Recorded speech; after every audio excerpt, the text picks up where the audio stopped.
Hello, my name is Tashi and I will be presenting session 4, providing constructive feedback.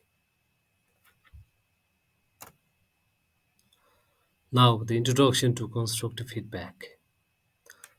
Constructive feedback is so important for professional growth and improving performance. Now, what is constructive feedback? Constructive feedback is a thoughtful, specific, and well articulated response aimed at providing guidance, suggestions, or criticism to help an individual or a group to improve their performance, skills, or behavior. It also focuses on the areas for improvement while also highlighting strengths and offering actionable suggestions for development. So it is very important to have constructive feedback for someone to improve and develop for the betterment. Now, as leaders, facilitating this conversation effectively is key. As a leader, it is very important for them to facilitate feedback conversations effectively. Is very crucial for leaders to foster growth, collaborations, and continuous improvement within their teams, like providing a safe environment for the employees and also being specific in providing feedback and also having a timely feedback sessions, and also there should be a balance between positive and constructive feedback, positive feedback and the constructive feedback. So there should be a balance. The positive feedback eventually encourages, but if we are not able to take the constructive uh, feedbacks positively, the criticisms for the improvement, it will be discouraging. So it is the responsibility of the leaders to ensure a proper feedback sessions. Now, in today's session, we will explore the best practices to make feedback a productive experience for both parties. So, when we say both parties, it means the feedback provider and also the feedback receiver. So, let's see now, giving constructive feedback. Giving constructive feedback, now we understand what is the constructive feedback. Now, here it comes, the giving constructive feedback. Now, when we give or deliver constructive feedback, there should be some features included. So it should be specific. One important thing for giving constructive feedback is it should be specific. It should not be generalized. What it has to be provided, it should be constructive with a specific point. And also it should have an objective to let someone improve or change for the betterment. And also the feedback should offer an actionable suggestion is very important. The something the feedback we provide should lead someone to change. It should be actionable, it should be practical.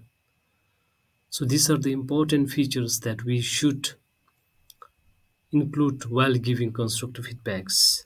Now, what strategies have you found helpful? It is very important to identify the strategies in giving the constructive feedbacks. Examples demonstrate the impact of tone and maintaining supportive approach while giving constructive feedback. This is very important. Now, next, it is receiving constructive feedback. Earlier, it was giving, and now it is receiving constructive feedback. Just as crucial is having an open mindset and seeking understanding when getting feedback ourselves. While receiving and constructive feedback, it is very important for us to have an open mind and seeking understanding, because the constructive feedback, it never comes a very impressive or pleasing words. It comes of failure, it comes of mistakes, and we should be very open to take it deeply and also seeking understanding to improve ourselves. Now, the next thing is active listening and implementing next steps turn the critics into opportunities. If we are able to take the constructive feedbacks positively, then it is an opportunity for us to improve for better person or a better employee in an organization.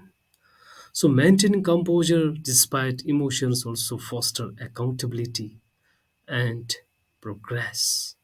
So it is very important to be open-minded and seeking understanding and taking the things feedbacks positively will make a very impressive person, a developing for a better person. Now the role playing exercises. So I will put the participants of this session into pairs or small groups and assign scenarios for them to try out giving and receiving feedback as discussed earlier with features.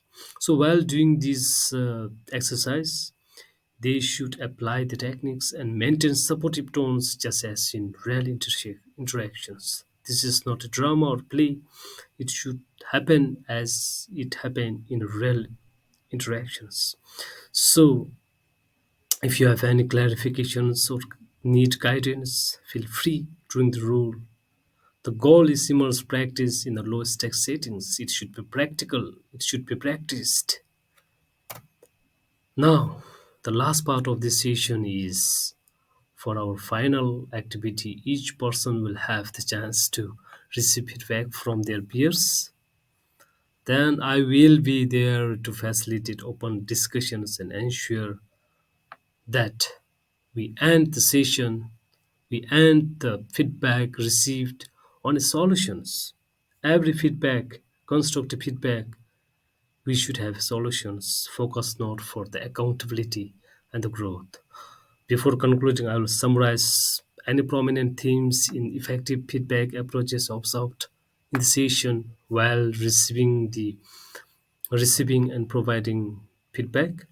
Then it's on to the participants to apply your newly leveled skills. This is end of the feedback session. Thank you so much for your attention and your time. Thank you.